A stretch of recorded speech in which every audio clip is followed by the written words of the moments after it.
그래서 용적률을 몇 % 제한합니다라는 얘기를 할 수도 있습니다. 하지만 그거는 정말 순수한 아이디어일 뿐이고요. 전혀 현실적이지 않은 얘기이거든요. 저희가 이미 설계한 것들은 여의도에 있는 1000% 넘는 용적률들을 저희가 최초로 달성한 사례가 있고요. 갤러리아 폴의 성수동의 보급주택들을 저희가 바로 했었고요. 이천동에 있는 레미안 칠리도스, 지금도 55층짜리 아파트가 이것 외에는 없습니다. 저희가 오세훈 시장의 한강 르네상스 시대에 저희의 계획으로, 저희의 합리적인 계획으로 이렇게 한강이 다 보이는 55층 주거가 세워졌고, 이제 35층의 시대를 지나서 신통기획이라는 틀 내로 50층 이상의 것들을 시도해 볼 수 있는 기회가 생긴 겁니다. 그것들이 신통기획의 가이드라인 하에서 가능한 겁니다. 저희가 가능한 것을 다 시도한 것이죠. 개법 8단지도 300% 넘는 용적률인데, 이거는 재정비 단계가 아니라 군인 아파트를 건설회사에서 사서 건축 사업으로 시행한 것이고요. 250%의 용적률을 330대로 상향하면서 증가되는 용적률의 절반들을 임대주택으로 계획을 해서 가능한 겁니다. 저희가 설계를 한 겁니다. 저희가 설계를 너무나 잘 알고 있습니다. 이게 바로 지침 조합이 5월 달에 저희를 포함해서 각사의 지침으로 준 것이고요. 바로 이러한 신통계획의 용적률과 이런 토지이용 계획을 전제로 제안을 해라라고 얘기한 겁니다. 이거에 맞춰서 제안하는 게 맞는 거고요. 그 다음에 추가적인 아이디어가 있다면 그 다음에 제안을 하시는 게 맞겠죠. 그래서 300%가 아니라 360이라는 제안을 들고 나오면서 여러분의 판단을 완전히 호도하게 된 겁니다. 그런데 그게 근거가 있으면 고려해 볼 수도 있겠죠. 조합원의 이익에 합당한 근거가 있다면. 그런데 300을 360으로 제한을 하면서 이런 에너지, 장수명 등등으로 인센티브가 가능하다고 첫 번째 제안을 하셨어요. 자, 그런데 그것은 저희는 아파트 지구라는 수십 년 전에 도시계획 절차에 따라 구역이 되어 있고요. 지금 그걸 지구단위 계획으로 바꿔서 하게 됩니다. 전문적인 용어라서 낯서실 수도 있는데, 그 법령 지침상에서는 300%란 용량, 최대 용적을 만들면서 이미 친환경 계획 유도 지침들을 사용해서 올릴 수 있다라고 하고 있습니다. 이미 한 번 쓴 카드를 가지고 다시 한 번 용적률을 상향시킨다는 얘기는 스스로도 납득하지 못할 겁니다. 아마 그래서 그 다음에 이제 자꾸 딴 얘기들이 이제 나옵니다. 이러면 되지 않아요? 저러면 되지 않아요? 이러면 되지 않아요? 얼마나 빈약한 얘기인지 모르겠어요. 혁신 디자인을 가지고 한다는 정책도 있습니다. 저희가 바로 이 1호 사업을 하고 있어요. 보도기사를 보면 선유도에 있는 프로젝트가 제가 첫 번째 나오는데 저희가 하고 있는 겁니다. 여기는 정비계획이 제외되어 있어요. 정비계획은 해당하지 않는 얘기입니다. 또 한 번 이제 서울시에서 360이 가능하다는 취지의 공공이다라고 이제 보여주시는 것 같아요. 그런데 그거는 360이 가능하긴 하다. 그런데 지구단위 구역을 제외하고는 가능하다는 얘기입니다. 저희 정비계획 구역은 다 지구단위 계획 구역이에요. 이거는 360이 된다는 공문이 아니라 되지 않는다는 공문입니다. 안타까운 상황이죠. 그래서 조합에서 360을 300으로 고쳐라라는 조합의 시정 조치를 했는데 그걸 이제 응하지 않고 있는 거고요. 저희가 부득이 계획의 전제들을 따져보면 그쪽에서 제시하고 있는 면적들이 이렇게 줄어드는 계획이 되는 겁니다. 이 숫자를 얘기할 수 없는 거죠. 정확한 사실인가요? 네, 그렇습니다. 예. 1.2배잖아요. 300이 360이 되는 건 1.2배잖아요. 예. 똑같은데 여기보다 준다는 얘기예요. 예, 그렇게 됩니다. 예. 그 저쪽에서 제한한 숫자가 줄어들 수밖에 없다는 얘기입니다. 예. 360이 300이 되면 제한했던 것들은 1.2분의 1로 줄어야 된다는 얘기니까요.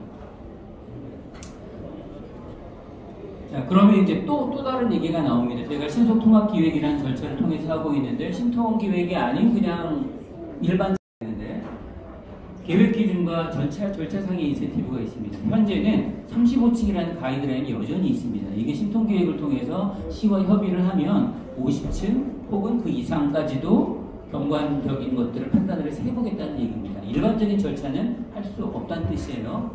신속통합계획을 통해서 가능하고요. 시간의 문제가 있는데, 정비사업들은 심의 절차와 의사결정 절차가 굉장히 깁니다. 예를 들면 여러 가지 도시계획 결정 단계와 여러 가지 위원회들을 거쳐야 되는데 이 기관들을 하나로 통합하면서 짧게 가게 하겠다는 게, 그래서 사업들을 촉진하겠다는 게 지금 서울시 정부의 방침인 거고, 그게 조합의 이익에 부합을 하기 때문에, 조합원의 이익을 부합하기 때문에 가고 있는 겁니다. 정리해서 말씀드리면 짧은 기간과 높은 스카이라인이 가능한 게 신속통합기획의 방침이라는 얘기고요. 이게 신속통합기획에서 현재 가이드라인으로 제시하고 있는 내용인데, 신속통합기획을 가지지 않고 그냥 현재 이미 지구단위계 구역으로 설정이 되어 있습니다. 300% 가이드라인 내에서. 자, 그럼 이렇게 하게 되면 절차가 오래 걸린다는 것, 그 다음에 지금은 6만 평이 넘는 한 블록 내에서 한 단지로 작동하실 수 있게 계획이 진행되고 있는데, 저게 어떤 블록으로 쪼개질지 새로 시작을 해야 되는 거고요. 그 다음에 준주거나 덮개공원 같은 것들도 유지될지 아닐지, 도로의 체계가 어떻게 될지 완전히 새로 시작해야 되는 겁니다.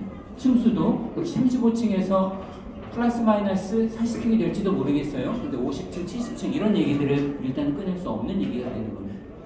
계획의 자유도, 그다음 조합원의 이익, 시기 어떤 것들을 보더라도 신속통합계획으로 지금 선택하시는 것들이 여러분의 사업을 추진하시는 방법입니다.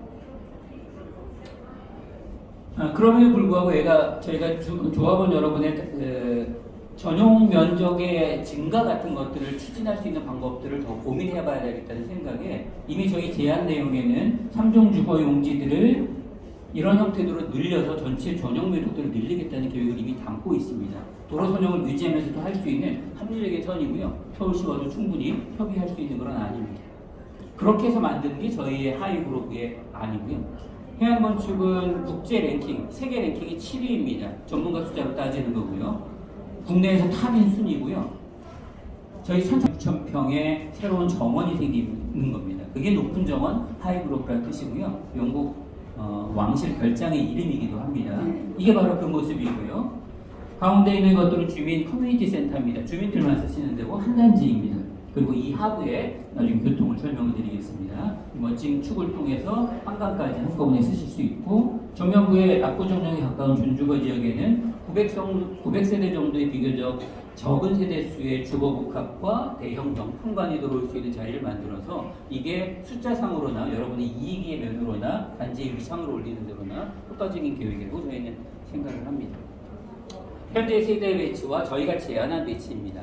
자, 이게 확정은 아닙니다. 이게 조합원들의 평형대에 대한 의견, 위치에 대한 의견들이 정확하게 반영된 것이 아니고 저희가 최상의 시나리오를 짠 겁니다. 자, 그런데 현황은 어떠냐면, 현황은 20%가 한강에 면해 계시고요. 나머지 80%는 그 외에 주로 남향을 갖고 계십니다. 상당 부분이 동서양도 있고요. 자, 이런 구성인 건데, 저희의 목표는 100% 한강에 가고 100% 남향을 보자는 겁니다. 사실 불가능한 조건처럼 보이죠.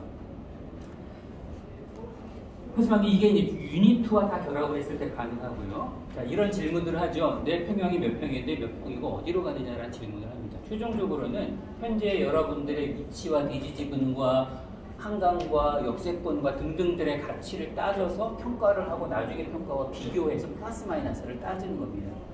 그게 다 일부는 다 변경될 수가 있어요. 지금 중요한 건 저희 계획안에서 여러분들의 분양 면적의 총합과 저희의 분양 면적의 총합이 같습니다. 그 얘기는 뭐냐면, 여러분들이 지금 평형대를 그대로 가시겠다라고 최종적으로 의사결정을 하시면 지금 분양 면적과 똑같이 갈 수가 있습니다. 그게 현재의 상황입니다. 줄여서 가는 게 아니라, 저희가 평형대를 다양하게 제안을 했기 때문에 마치 줄는 것처럼 느는 것처럼 판단을 하시지만, 지금 분양 면적의 총합과 저희가 제안한 분양 면적의 총합이 같습니다. 줄지 않습니다. 그게 저희의 계획의 현실입니다. 최종적으로는 여러분들의 의사결정들, 취향들을 따라서 판단을 하는 거고요. 저희가 지금 계획을 하는 건, 그러면 예를 들면 어떤 분들이 역세권에 있고 싶어 하시고, 어떤 분들은 한강에 가고 싶어 하시죠. 어떤 분은 평형대를 늘리고 싶어 하시고, 어떤 분은 줄이고 싶어 하세요. 같은 평형대를 가고 싶어 하시는 분이 있고요. 그 의사결정들이나 의견들이 다 모아진 상태가 아니기 때문에 저희가 최선의 제안을 드리는 겁니다. 그 얘기는 뭐냐면, 한강에 더 많이 가까운 세대를 더 많이 배치하면서 이런 100% 한강 조망과 100% 남향을 조건들을 만들자. 그게 조합원들 전체의 가치를 끌어올리는 방법이라는 거죠. 그게 어떻게 가능하냐 하면, 저희가 10세대 배치를 했는데 8세대가 다 한강에 가까이 면해 있고요. 5세대가 그 한강에서 이선에서 되어 있죠. 물론 사이사이로 한강을 볼 수 있기 때문에 한강 조망이 가능한 건데요. 한강이 면한 8동의 세대가 전체 세대의 80%입니다. 동수가 13분의 8이기 때문에 그 비율이 아니라 세대수 비율로 따지면 이 80%가 한강에 가까이 가 있고 그 다음에 20%가 그 사이로 한강을 보는 조망이 됩니다. 결과적으로 최종 평가를 해보면 한강이 면하는 세대의 종급 평가의 가치가 훨씬 더 높아지는 설계를 했다는 뜻이죠. 그리고 준주거지 용지의 면에서는 조금 더 적은 세대수들을 배치했습니다. 분양할 쪽입니다. 그래서 전체 세대의 80%를 한강에 직면하게 했고 한강에 면한 세대, 남쪽에 면한 세대들을 다 저희가 시뮬레이션을 해가면서 파악을 한 것입니다. 저희가 한강에 면하고 남양을 면한다는 기준은 그 거실과 주방, 식당 이 부분들에서 공히 한강과 남양이 같이 보일 때를 남양이라고 저희가 얘기합니다. 방 하나에서 남양이 보이는 게 아니라 만약 거실에서 한강을 보는데 남양을 보지 못하면 그 집은 남양이라고 하기가 어렵습니다. 네. 한강이 보이는 북향집인 거죠. 한강이 보이는 남양집이 아니라 저희 한강이 보이는 남양집을 만들려고 하는 겁니다. 13동과 18동의 동간 차이들을 비교해 보실 수 있을 거고요. 그게 가능한 이유들은 예를 들면 저희가 조합들인데 한강을 두 면 보고 남양을 보거나 한강을 한 면 보고 남양을 보거나 이런 세대들이 다 조합되어 있기 때문에 모든 세대들의 식당 거실존에서 한강과 남양을 동시에 볼 수 있는 구조를 가진 겁니다. 가장 대표적인 타입은 이런 건데 한강이 보이거나 남양이 보이거나 혹은 한강이 보이거나 남양이 보이거나 이런 타입을 갖고 있다는 뜻이고요. 그게 거실에서부터 주방까지 지금의 판상형 아파트 쓰시는 것처럼 앞뒤가 통풍이 되는 구조를 가지고 있습니다. 기둥식 구조이기 때문에 가운데 쪽으로 옮겨서 하시는 것도 가능한데 이렇게 되면 지금 이제 한강 쪽에 계신 분들이 남쪽으로 거실에서 남향을 보고 식당 쪽에 한강을 보시는 형태를 갖고 있죠. 그런 구성으로 쓰실 수 있습니다. 하지만 거실과 식당에서 다 남향과 한강을 보는 타입들은 이런 타입이 가능하니까 더 저희는 바람직한 타입이라고. 오늘 몇 평이요? 이게 지금 50평대인가요? 30평대와 저희가 50평대가 거의 유지가 똑같아서요. 오른쪽에서 보실 수 있겠습니다. 그리고 3면이 발코니가 되어 있기 때문에 앞뒤 발코니 있는 것보다 한쪽에서 발코니가 있으니까 전용 면적의 60%가량이 실제 사용 면적으로 늘어나는 구성이 됩니다. 중요한 게 구조와 피난에 대한 얘기인데 한 30-40층대 정도까지는 사실은 일반적인 시스템과 크게 달라지지 않습니다. 계단과 엘리베이터를 사용하는 방식이. 요즘 30층대 엘리베이터 2개 정도 쓰는 아파트들은 꽤 흔해졌거든요. 여러분은 지금 12층 정도, 15층 뭐 이 정도의 엘리베이터 한 대 쓰시기 때문에 체감하시는 못하는 이제 다른 아파트의 어떤 라이프 스타일이 펼쳐지는데 특히 60층, 70층이 되게 되면 구조적인 것과 피난이 되게 중요해집니다. 구조는 기본적으로 안전해야 돼요. 50층 넘어가게 되면 건물이 이렇게 흔들리는 게 느껴질 수 있어요. 밤에 잘 때도 흔들리지 않는 구조를 가지는 게 중요하고 척추가 분명하고 팔다리가 분명한 형태가 돼서 흔들리지 않는 편안함이 있어야 그게 고층 건물의 주거 안정성입니다. 그렇기 때문에 많은 초고층 건물들이 중심 포화를 가지고 초고층 건물들을 만들고 있는 이유이고요. 이게 만약에 두 개의 구조로 분리가 되게 되면 건물 초고층 건물들은 포화를 중심으로 이렇게 움직이게 되어 있습니다. 미세하게. 그러면 그게 구조적으로 연결되지 않으면 굉장히 큰 하자가 있거나 많은 비용을 들여서 구조를 보강해야 되는 시스템이 되게 됩니다. 나중에 이 세대가 네 세대씩 나눠서 쓰는 걸 설명을 드릴 텐데 그렇더라도 피난할 때는 특히 초고층 건물에서는 양방향으로 피난할 수 있어야 됩니다. 하나의 계단을 사용하지 못하는 상황이 되더라도 반대쪽으로 피난할 수 있어야 됩니다. 이것들이 법규상을 넘어서 피난의 성능들을 따지는 나중에 심의를 하게 되는데 그때 요구되는 상황이기도 합니다. 발코니, 저희가 그 확장 발코니 말고 각 세대별로 아웃도어 테라스를 쓰게 되어 있는데 그 부분들이 이 건물 안쪽에 들어와 있습니다. 상상을 해보세요. 50층, 60층, 70층인데 돌출된 발코니에서 쓴다? 바람, 프라이버시 감당할 수가 없습니다. 공사비가 늘어나는 것은 또 더 다른 얘기이기도 하고요. 저희 이제 8세대에 있는 돔은 실제로 기능적으로는 4세대 4포와 4세대 4 엘리베이터를 쓰게 되어 있고요. 가운데는 이사나 택배 로봇 서비스가 활용하는 코어입니다. 실제로 4세대가 밖을 보면서 쓰게 되어 있는데 자 그러면 4세대를 4대 엘리베이터를 쓰나 2세대를 2대 엘리베이터를 쓰나 숫자상으로는 똑같잖아요. n분의 1이 똑같은데 실제로는 대기시간이 달라집니다. 시뮬레이션을 해보면 4세대를 쓰게 되면 대기시간이 고층 기준으로 27초 정도가 됩니다. 30초가 채 안 되는 시간이고요. 2세대를 쓰게 되면 대기시간이 100초가 넘어갑니다. 한 4배 정도 숫자상 차이가 나게 됩니다. 여러분들은 경험해보지 못하신 세계이기 때문에 경험을 못 해보셔서 친구분들한테 들어보세요. 고층 아파트에 엘리베이터 많은 데 사시는데 엘리베이터 기다리는 시간이 어떻게 자기의 그 스트레스 지수에 영향을 미치는지를 꼭 물어보세요. 그 다음에 초고층에서는 엘리베이터가 많기도 하지만 빠르기도 해야 되기 때문에 소음이 자동적으로 심해집니다. 그래서 엘리베이터를 세대와 떨어뜨리는 설계를 해야 됩니다. 이게 고층 건물에 설계하는 노하우인데요. 이게 되지 않은 세대들 때문에 인천권에서 민원이 생겨서 밤에도 엘리베이터 소리가 시끄러워서 잠을 잘 수 없어요 라는 민원들에 시달린 케이스가 기사화된 것들이 이미 있습니다. 저희는 건물 디자인할 때 명품 디자인을 하고자 합니다. 명품 디자인은 복잡하고 화려한 것들이 아니라 단순하지만 타임리스하고 정감이 살아있는 디자인이죠. 그것이 10년, 20년 아니라 50년, 100년 가는 명품의 가치잖아요. 매끈한 건물들을 만들어서 명품처럼 만들려고 하는 것들이 저희 지향이기도 하고 이런 것들이 바로 공사비를 줄이는 방법이기도 합니다. 동일한 독부집을 사용해서 만들면서 돌출된 타입을 할 때보다 공사비가 현격하게 줄어들게 되고요. 그 다음에 저희 수직핀들을 이용하면 옆집이 실제로 보이지 않는 구조가 되게 됩니다. 그리고 안쪽에 들어와 있는 발코니 구조를 지금 보시고요. 실제로 저희가 저희 세대를 놓고 시뮬레이션을 해보면 저 옆집의 수직핀 때문에 옆집이 보이지 않는 구조인 것들을 저희가 직접 확인할 수 있고요. 한강은 잘 보이지만 일단 안쪽에 들어와 있는 발코니와 노출되어 있는 발코니가 실제로 어떻게 사용될지 한번 상상을 해보시기 바랍니다.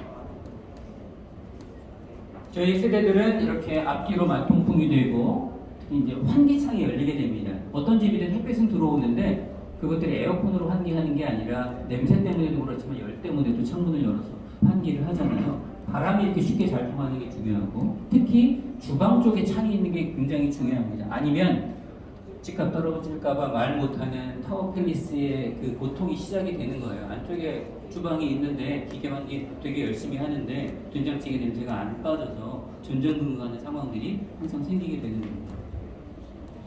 저희 거실들은 다 그런 주방들은 그런 방식으로 되어 있고요. 혹시 이제 주방에 창이 있는지를 확인을 해보시면 저게 이제 환기 성능에 결정적으로 영향을 미칩니다. 한국은 찌개 많이 끓이기 때문에 기계 환기로 충분하지 않습니다. 항상 창이 열려야 돼요. 이게 한국의 주거에 피할 수 없는 현실입니다. 바로 이렇게 환기창이 있는 주방인 것과 환기창이 없는 주방을 확인을 하셔야 될 것 같습니다. 저희가 인테리어 스타일들은 이렇게 자연스러운 타입, 마치 블랙 앤 화이트의 깔끔한 타입, 그리고 화려한 타입 세 가지 정도를 준비했습니다. 저희 영국에 있는 디자이너와 같이 설계 기간 동안에 저희 900명 중에 몇십 명이 열심히 붙어가지고 디자인을 한 겁니다. 여러분이 마음에 드는 것 중에 하나를 여러분 평형 때 선택하실 수 있기를 바랍니다. 자, 공공보행 통로 얘기를 설명을 드릴게요. 신통계획상의 제로 레벨, 도로 레벨의 공공보행 통로가 관통에서 한강을 지나가게 되어 있습니다. 주민 여러분들의 전문성을 따지는 것, 해치는 것들을 저희가 알기 때문에 저희는 그것들을 수정해서 압구정역에서 연결되는 마이너스 8m 안에 예신 공공보행 통로를 설정을 했습니다. 바로 이런 모습인데 8m의 정원, 제로 레벨의 커뮤니티 시설, 그 밑에 공공보행 통로, 보이지도 않고 저는 이 길을 압구정역을 비 안 맞고 가는 통로로 여러분들이 사용하셨으면 좋겠어요. 그리고 여기에 여러분들이 가까이 쓰는 편의점도 있고 시장도 있고 세탁소도 있고 멀리 나가는 게 아니라 바로 단지 밑에 지하로 내려가면 보완되어 있는 곳에 이런 좋은 통로가 있는 거죠. 하지만 여러분 정원성에는 방해가 되지 않습니다. 공공보행 통로는요, 저희 입주민만 들어갈 수 있는 게 아니죠? 선택하실 수 있습니다. 그거는. 선택 가능하고. 공공보행 통로라는 그 명칭이 되면 개방되는 게 원칙입니다. 예, 개방되는 게 원칙입니다. 그게 끝에는 어디로 나가게 돼 있나요? 끝에는 한강으로 연결되게 돼 있습니다. 한강으로 연결되게 돼 있습니다. 그 논란은 제가 한 번 더 설명드릴게요. 자, 그게 이제 저희 현재 계획안입니다. 이렇게 마이너스 8m의 주민 레벨과는 전혀 상관없는 레벨에 관통하는 통로가 되어 있는 게 공공보행 통로가 맞고요. 저희가 서쪽에 또 하나의 통로를 만들었는데 저런 모습입니다. 압구정역부터 지하까지 연결되어 있는데 위에가 열려있는 저런 타입이죠. 시금 상가가 있어서 실제로 사람들이 즐겁게 한강까지 가기에 좋은 길이에요. 저희가 이 길이 공공보행 통로가 될 거로 생각을 하고요. 이 정도 계획이면 이걸로 공공보행 통로를 할 수 있겠다라고 저희가 서울시와 신통기획상에 협의를 긍정적으로 하고 있습니다. 이게 공공보행 통로가 되면 이건 공공보행 통로가 아니라 단지 내 주민 전용 커뮤니티 시설로 쓰실 수도 있다는 뜻입니다. 얼마나 돼요? 네. 사람 가운데는 폭이 얼마나 돼요? 이 폭을 얘기하시는 건가요? 네. 이 폭은 뭐 10m 남짓 이 정도 폭이 됩니다. 그게 그렇게 전체 시간이 길어지니까 제가 한번 설명을 드리고 개별적으로 또 질문해 주시면 가운데 감사하겠습니다. 길이 열리면 지하에서도 주차장 길이는 다 연결이 되나요? 여기서는 주차 차로가 연결되는 것들은 아니고요. 그 밑에 층에서는 차로가 연결되고 이 층에서는 따로따로 쓰시게 됩니다. 그것도 한번 다시 설명을 드릴게요. 자, 그런데 지금 기호 2번에 안에 아마 제로 레벨의 공공보행 통로는 아니지만 상가들을 배치하신 걸로 저희가 전해 들었어요. 아마 이런 모습일 텐데 이것이야말로 단지 내 중심으로 개방되어 있는 그대로 외부인들이 활용하는 공간이 되는 겁니다. 단지가 진짜로 갈라지게 되고 낮이나 밤이나 외부인들이 들어오는 상가존들이 단지 가운데 생기는 형태가 되죠. 저희가 공공보행 통로를 마이너스 8m에 설정한 것과는 완전히 다릅니다. 저희는 주민들만 쓰는 영역으로 설정이 되어 있고요. 그래서 상가가 이런 축이 실제로 공공보행 통로 설정 역할을 하게 될 겁니다. 네, 공공보행 통로라는 개념이 주민들만 쓸 수 있게 만들라는 게 아니지 않나요? 아닙니다. 예, 같이 쓰게 되어 있습니다. 선택을 할 수 있다고 말씀하셨죠. 현재의 계획은 이게 공공보행 통로가 맞습니다. 저희가 그런데 그것들을 변화시키기 위해서 또 다른 축을 현재는 이게 공공보행 통로가 맞고요. 이건 공공보행 통로 통로는 아니지만 공공보행 통로 성격을 할 수 있도록 했고요. 저희가 이 정도의 계획을 하면 이걸 공공보행 통로를 폐지하고 얘를 공공보행 통로로 할 수 있겠다라고 가능성을 지금 발견했다는 뜻입니다. 네, 현재는 이걸 공공보행 통로로 저희가 제시한 게 맞습니다. 단 마이너스 8m로 8m에서 전혀 보이지 않는 레벨의 공공보행 통로가 현재 저희가 계획이 됐습니다. 그럼 좌측으로 그게 공공보행 통로가 되면 그거는 취소되는 건가요? 취소할 수 있다는 뜻입니다. 취소할 가능성이 있다는 뜻입니다. 저희가 지금 확정해서 말씀드릴 수가 없죠. 서울시가 발표하신 게 아니니까. 아닌가요? 네. 그럼 서울시에서 확정된 안이 아니에요? 현재는 이렇게 공공보행 통로가 지나가는 게 서울시에서 유도하고 있는 안입니다. 이게 현재의 안이고요. 바꿀 수 없을 수도 있잖아요. 바꿀 수 없을 수도 있죠. 없을 수도 있으면 이것들은 주민 레벨과 상관없는 공공보행 통로가 되고 실제로 외부인들은 이 통로를 통해서 유도하게 되는 겁니다.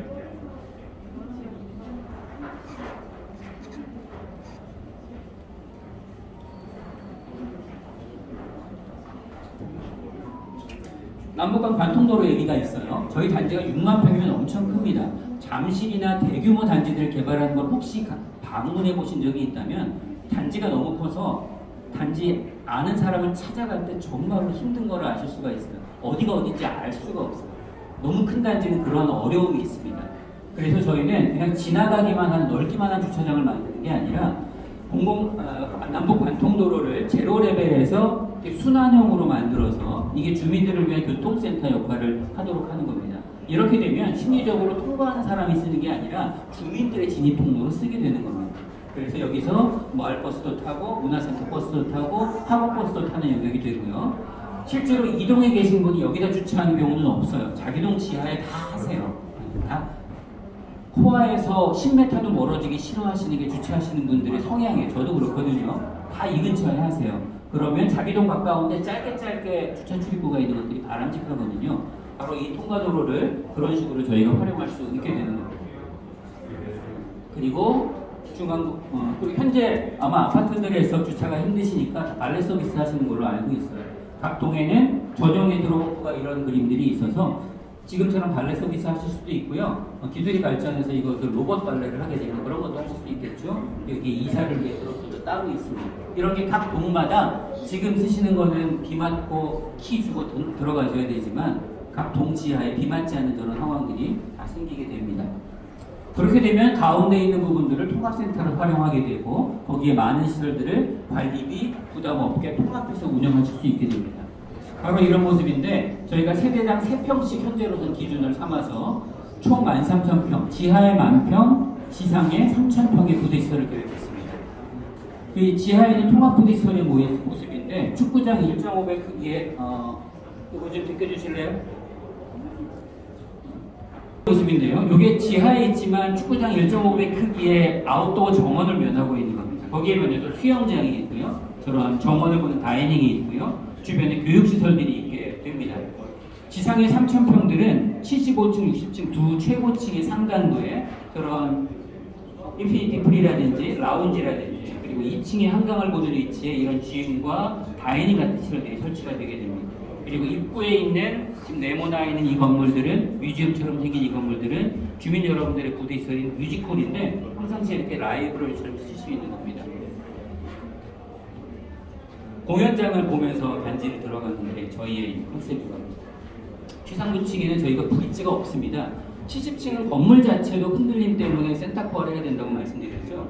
두세 개 건물들이 따로따로 흔들리는데 그 위에 뭔가를 얻는다는 건 되게 기술적으로 엄청난 도전이고 그 디스커버리 채널에 나올 그런 얘기들이에요. 되게 어려운 얘기거든요. 비용상으로도 어려운 얘기고 구조상으로도 어려운 얘기입니다. 저희는 그래서 그런 것들 되게 조심스럽게 접근하는데 결정적으로 비용과 구조적인 어려움이 있을 뿐더러 그 하부에 있는 몇 개 층 정도는 이렇게 전망이라든지 조망이라든지 향이라든지에 대해 결정적으로 방해를 받게 됩니다. 저런 것들은 초고층에서는 하지 않는 게 여러분들의 분담금을 줄이는 데 도움이 되는 그런 상황입니다. 많은 사람들이 머리 위에 왔다 갔다 하는 게 별로 유쾌한 상황이 아니기도 하고요. 단지 전체 동선에 대해서 한 가지 추가로 말씀드릴 텐데 저희가 이 왼쪽에 있는 통로들을 실제적인 공공보행 통로라고 설명드렸는데 이게 공공보행 통로로 바뀔 가능성을 충분히 말씀을 드렸죠. 그거의 또 다른 하나의 이유는 여기가 자율주행 차가 다니는 저희가 신교통 라인들을 제한을 하는 겁니다. 이게 공공보행 통로의 기능을 활성화되기 때문에 공공보행 통로 성격이 될 수 있고요. 더 중요한 거는 이게 단지가 굉장히 커서 압구정역에서 끝까지 1km가 넘습니다. 걸어가면 20분, 30분 걸려요. 되게 편안한 마음으로 걸어가실 수 있는 날도 많지만 굳을 때는 빨리 가고 싶기도 하고 걷기 싫을 때도 있으세요. 빨리 가고 싶을 때는 지하 통로들을 통해서 저희가 압구정역을 빨리 다시 했으면 좋겠다는 생각이고요.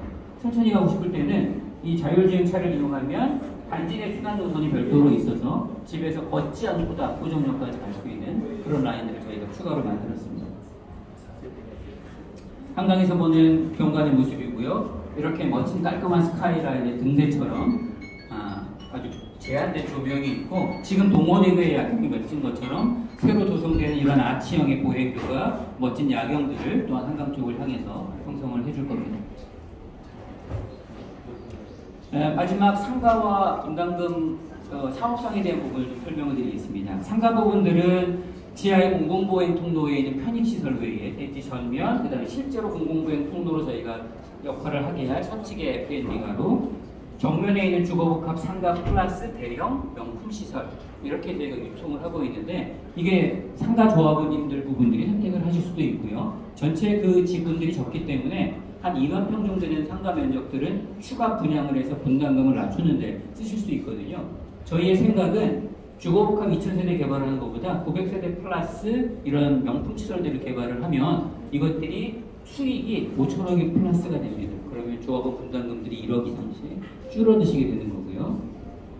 용적률에 들어가지 않는 상업시설들을 활용을 하면 2만 평들을 그냥 분양을 하면 분양은 되더라도 운영이 안 되면 문제잖아요. 그것들을 전문 운영사에게 맡겨서 마스터 리스를 하시면 이 부분들을 예를 들면 60평형대의 것들을 하시는 분들이 60평대 가실 수도 있겠지만 절반 정도 낮추리고 나머지 부분들을 투자를 했으면 좋겠어. 만약에 이런 생각을 가지고 계시다면 그런 분들은 이 펀드를 통해서 연금처럼 수익을 가져가실 수 있는 구조도 만들 수가 있다는 뜻입니다. 자, 이렇게 해서 가치를 높였으면 한강에 많은 세대를 배치하고 이렇게 해서 상업시설들을 활용해서 가치를 높였으면 비용도 줄여야겠죠. 그 비용 공사비를 줄여야겠죠. 단순한 건물로, 매끈한 건물로 공사비를 줄이는 게 하나고요. 불필요한 브릿지 안 하는 게 공사비를 줄이는 거고요. 저희가 단지 레벨을 들어 올리면서 지하층 레벨이 제로 레벨이 되고 8m 레벨이 1층이 됩니다. 그러면 지하 공사비가 줄어들게 됩니다. 그러면 전체 공사비가 많이 줄어들게 됩니다. 그게 바로 분담금을 줄이는 그런 방법이 되는 겁니다. 가치는 높이고 비용은 줄이고 이것들이 조합원들에게 이익이 되는 설계자가 할 수 있는 노력들인 거죠. 마무리입니다. 저희가 설계안만 집중해서 설명드렸으면 좋겠는데 잘못된 용적률 기준을 가지고 조합원들의 판단을 흐리는 상황이 되어서 앞에 여러 가지 상황들을 설명드렸습니다. 지금 신통계획으로 하실 수 있는 것들은 300이고요. 그것들을 조합에서 지침으로 내셨고 그것들을 지키지 않았기 때문에 시정명령을 내리고 있는 겁니다. 조합원들의 판단이 흐리지 마시기 바라고요. 용적률 사업 신통계획 내에서 빠르게 사업을 추진하실 수 있는 길들을 흔들림 없이 가셨으면 좋겠습니다. 그것들이 저희의 제안들입니다. 이상으로 마치겠습니다. 감사합니다.